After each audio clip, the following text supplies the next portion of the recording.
अब जो नेक्स्ट आपका टॉपिक है वो क्या है आपका properties of diamond and graphite. क्या है आपका properties of diamond and graphite. तो प्रॉपर्टीज में हम लोग बात करेंगे सबसे पहले फिजिकल प्रॉपर्टीज के बारे में। किसके बारे में? Physical properties. तो देखिएगा फिजिकल प्रॉपर्टीज में आपका क्या है, सबसे पहले कलर में देखिएगा। तो कलर क्या रहता है, जैसे आपने एक्चुअल में जो डायमंड है वो तो कभी देखा नहीं होगा, लेकिन मूवीज वगैरह या फिर कहीं आपने गूगल वगैरह सर्च करिएगा तो आपको स्टोन दिखेगा, एक स्टोन की तरह रहता है, जो कि आपका कैसा रहता है, कलरलेस रहता है। क्या रहता है? कलर, उसका कलर कोई भी कलर नहीं रहता है, कलरलेस रहता है। और साथ में ट्रांसपेरेंट भी आपको दिखेगा वो। कैसा ट्रांसपेरेंट दिखेगा? अब साथ में अगर कोई इम्प्योरिटीज है इसके अंदर, तो इम्प्योरिटीज आपको कैसे दिखेगी? एक माइल्ड टिंग की तरह। माइल्ड टिंग मीन्स आपका हल्का कलर एक स्पॉट टाइप का दिखेगा, माइल्ड टिंग की तरह वो आपको इसमें दिखेगी। क्लियर है?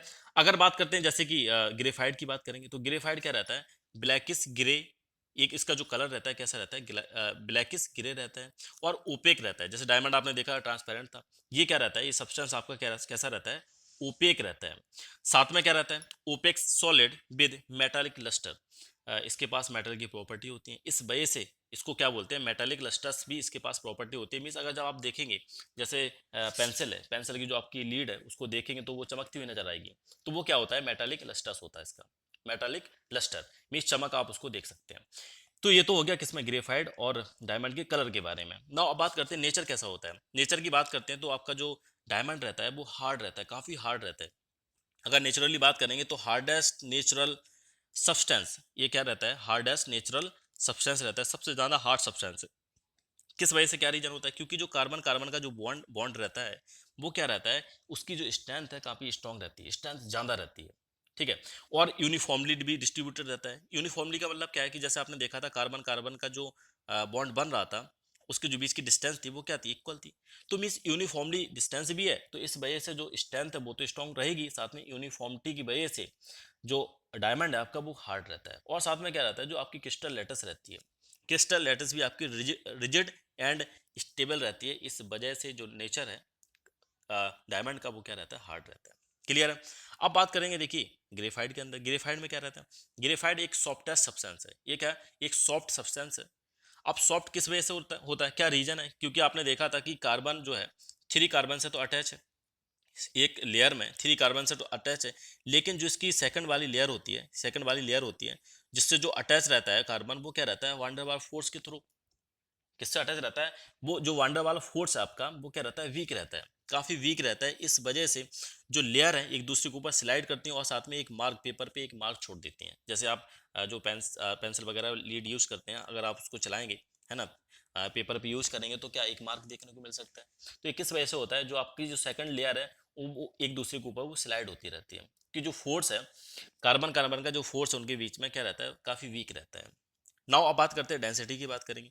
तो डेंसिटी में देखिएगा, तो हाँ, डेंसिटी में देखिएगा, डेंसिटी क्या है?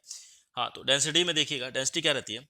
डेंसिटी रहती है, अगर डायमंड की बात करते हैं तो ये क्या रहता है? ये काफी कॉम्पैक्ट रहता है, इस वजह से इसकी जो डेंसिटी है वो हाई डेंसिटी रहती है। कॉम्पैक्ट का मतलब समझिए कि आपने देखा था जो कार्बन कार्बन का जो बॉन्ड था या जो उसकी लेंथ थी वो इक्वल थी, साथ में क्या रहती है? बहुत कम रहती है।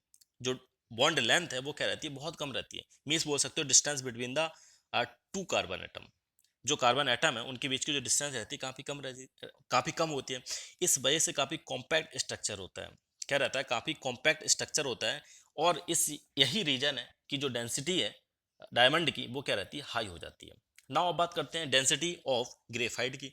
तो ग्रेफाइट में क्या रहता है? आपने देखा था कि जो कार्बन है फोर्थ वाले कार्बन से अटैच रहता है विद द वंडरवार फोर्स से। तो वहां पर जो इसकी जो डिस्टेंस रहती है हाई डिस्टेंस रहती है, distance between the layer of the carbon atom is high. तो इस वजह से यही रीजन होता है जो डेंसिटी होती है किसकी? ग्रेफाइट की, वो लो रहती है। या आप बोल सकते हो यहाँ पर आपने देखा था compactness of the crystal lattice, mean जो आपका सॉरी क्रिस्टल स्ट्रक्चर, जो आपका क्रिस्टल स्ट्रक्चर है वो कॉम्पैक्ट रहता है, लेकिन यहाँ पर जो आपका क्रिस्टल स्ट्रक्चर रहता है ग्रेफाइट में वो क्या रहता है? ओपन क्रिस्टल स्ट्रक्चर होता है। ठीक है। अब इसमें बात करते हैं इलेक्ट्रिसिटी की, कि भाई कंडक्शन ऑफ इलेक्ट्रिसिटी।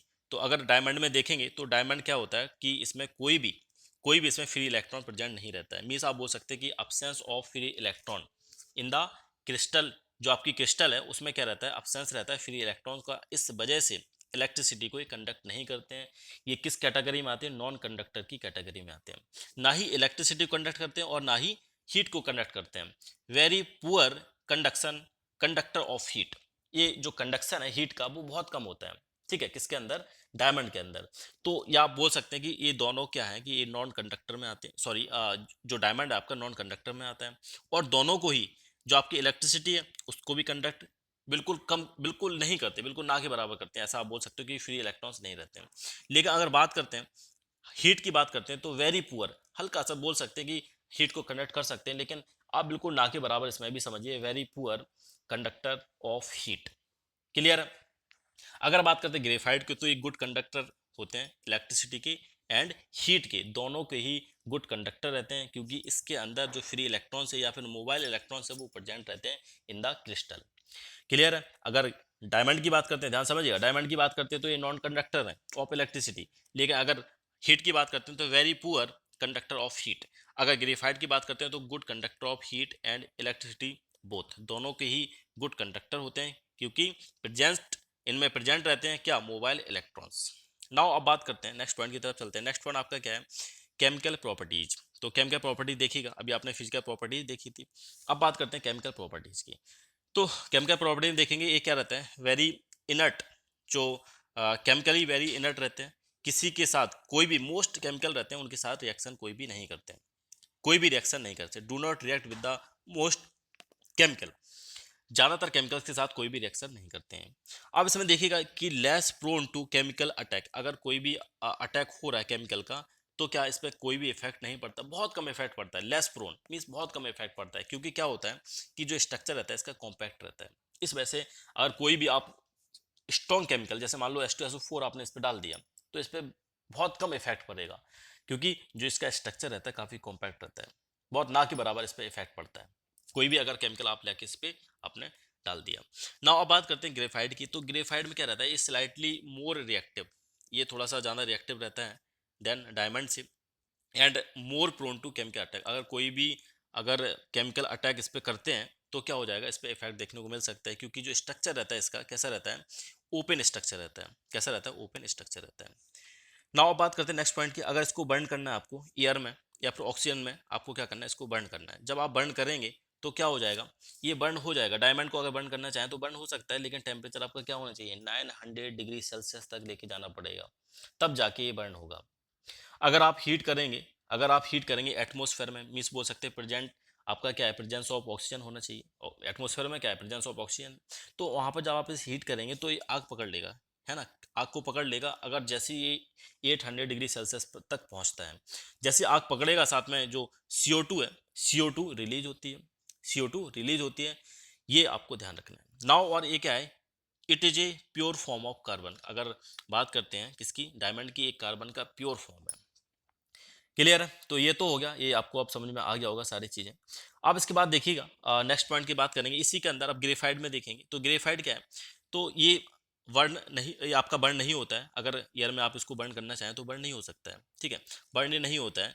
लेकिन जब आप इसे हीट करेंगे ऑक्सीजन के प्रेजेंस में या एटमोसफेयर में, आप जब इसे हीट करेंगे तो क्या होगा, ये ब्राइटली थोड़ा सा इसका जो कलर है वो चेंज हो जाएगा। इट बर्न ब्राइट, सॉरी, माफ कीजिएगा, ये थोड़ा सा ब्राइटली जो मिस बर्न होना स्टार्ट हो जाएगा, ये बर्न होना स्टार्ट हो जाएगा।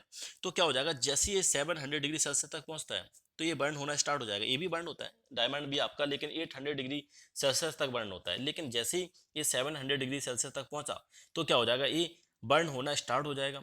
और साथ में carbon dioxide and carbon monoxide भी क्या करता है, फॉर्म करता है, carbon dioxide and carbon monoxide.